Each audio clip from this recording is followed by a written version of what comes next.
दरअसल यूक्रेन को यूरोप के 26 देशों ने अब उसकी सेफ्टी की गारंटी दी है। ये 26 देश यूक्रेन में अपने सैनिक भेजेंगे।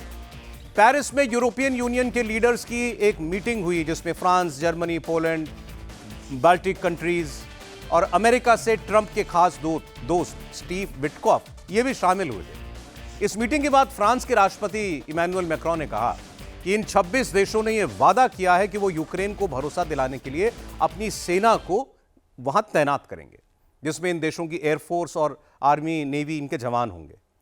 इसके बाद पुतिन ने कहा है कि अगर एक सैनिक भी आया तो जिंदा नहीं जाएगा, जिसके बाद से यूरोप के देशों ने अब तैयारियां तेज कर दी हैं।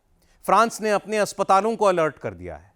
एक साथ सैकड़ों घायलों के इलाज का इंतजाम तैयार रखने के लिए कहा गया है। तो क्या दुनिया के बड़े देश अब पूरी दुनिया समेत एक बड़े युद्ध की तरफ जा रहे हैं? एक बड़ा युद्ध अब होना ही है क्या? क्या एक पुतिन के खिलाफ 26 मुल्कों ने बड़ी तैयारी कर ली है और पुतिन अकेले ही इन 26 देशों से कैसे भिड़ने को तैयार हैं? देखिए आप।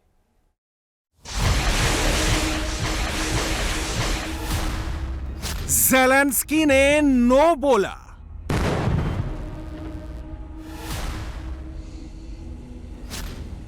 पुतिन का खून खौला।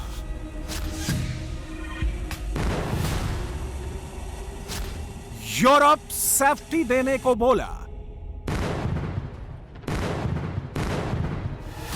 पुतिन बोले मारो गोला।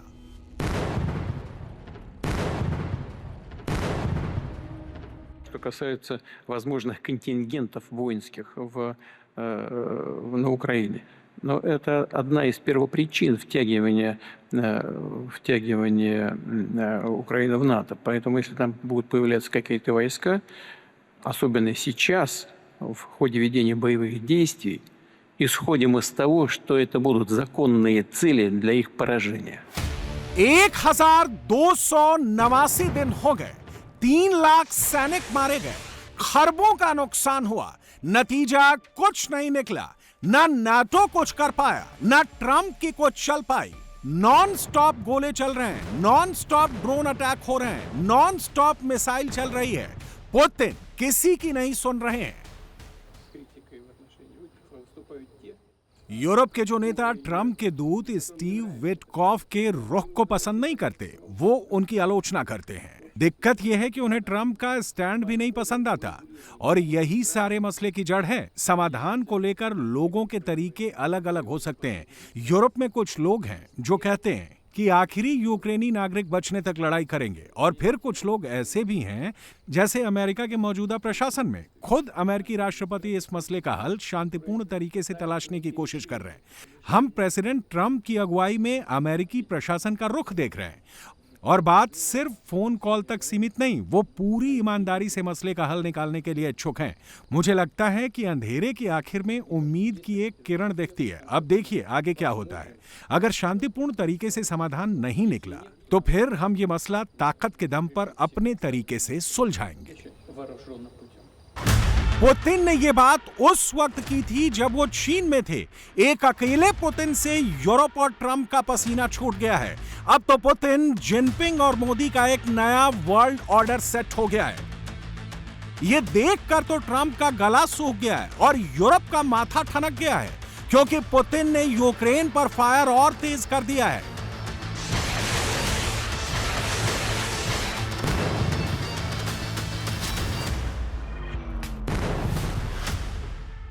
तीन सितंबर को जब पुतिन चीन में थे, तब यूक्रेन पर रूस ने 500 से ज्यादा ड्रोन से हमला किया, 24 मिसाइलें मारी।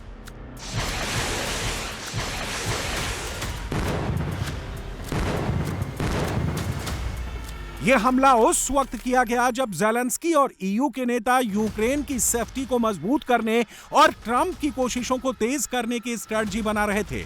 पुतिन गोले चलवा रहे थे। रूस ने पश्चिम और मध्य यूक्रेन को टारगेट किया, उत्तर पूर्वी यूक्रेन के खार्किव में ड्रोन अटैक किया, चेर्निहिव के पास डेनमार्क के कैंप पर रूसी मिसाइल गिरी, चेर्निहिव में इस्कंदर मिसाइल से ड्रोन के प्रक्षेपण यूनिट को तबाह किया, द्रीपोपेत्रोव्स्क के नोवोसेलिविका गांव पर नियंत्रण कर लिया। मतलब ये है कि पुतिन के दिमाग में यूक्रेन को लेकर लाइन एकदम क्लियर है।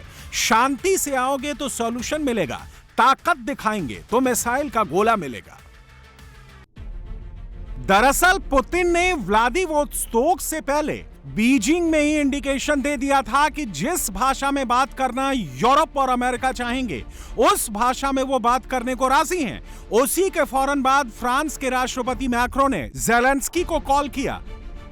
यूरोपियन यूनियन के सभी 26 देशों के लीडर्स को पेरिस बुलाया।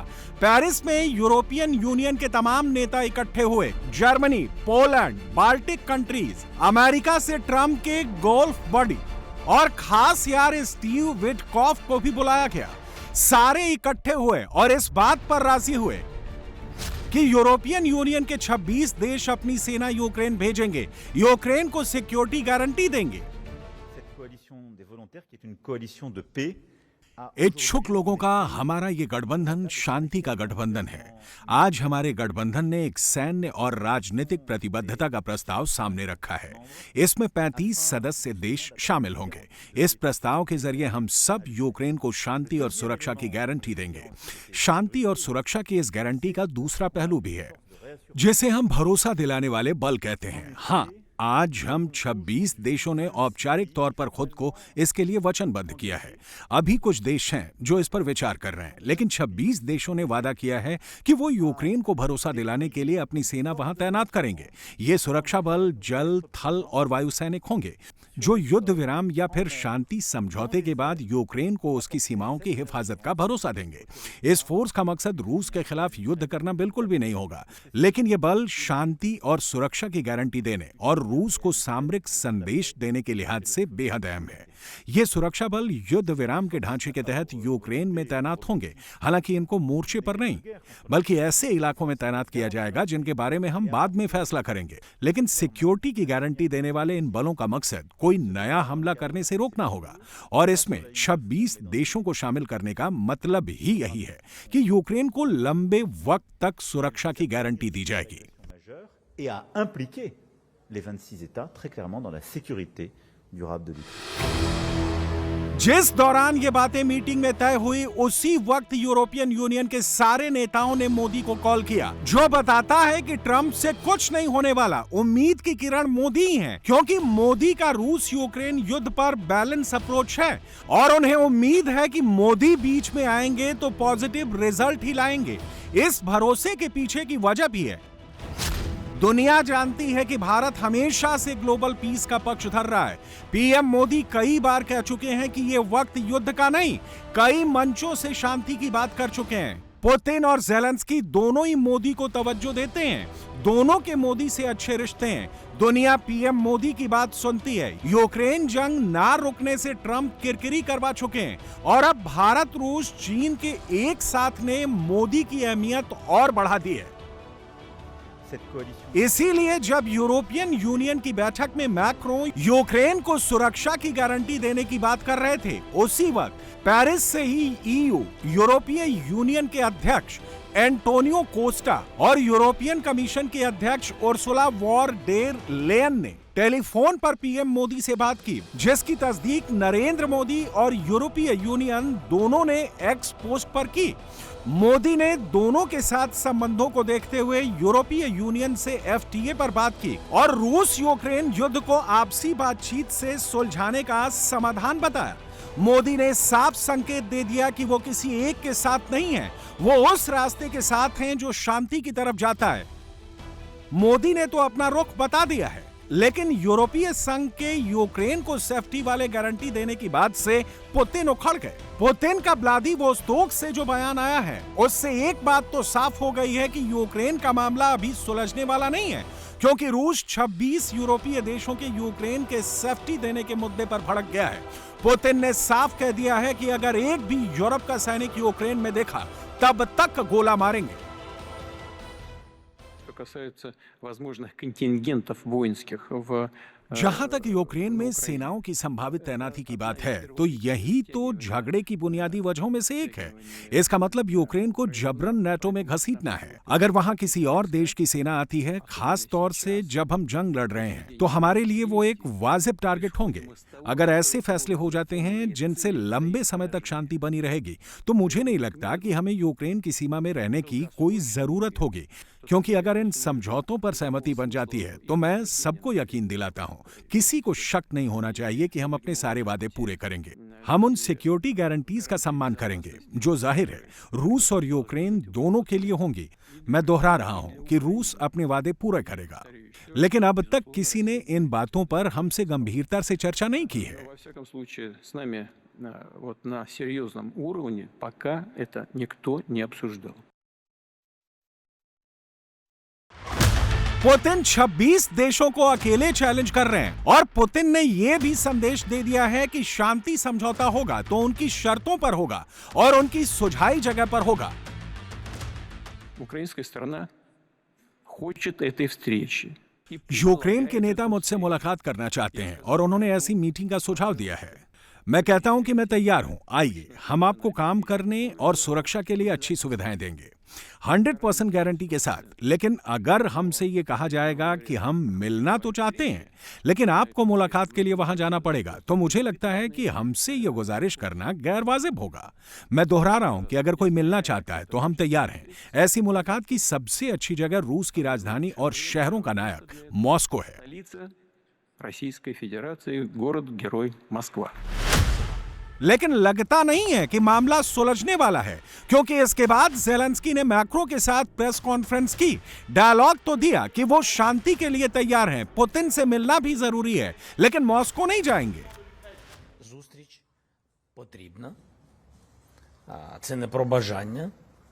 मेरे और पुतिन के बीच बैठक होने की जरूरत है। ये बात इच्छा की नहीं है, ये जरूरत का मसला है।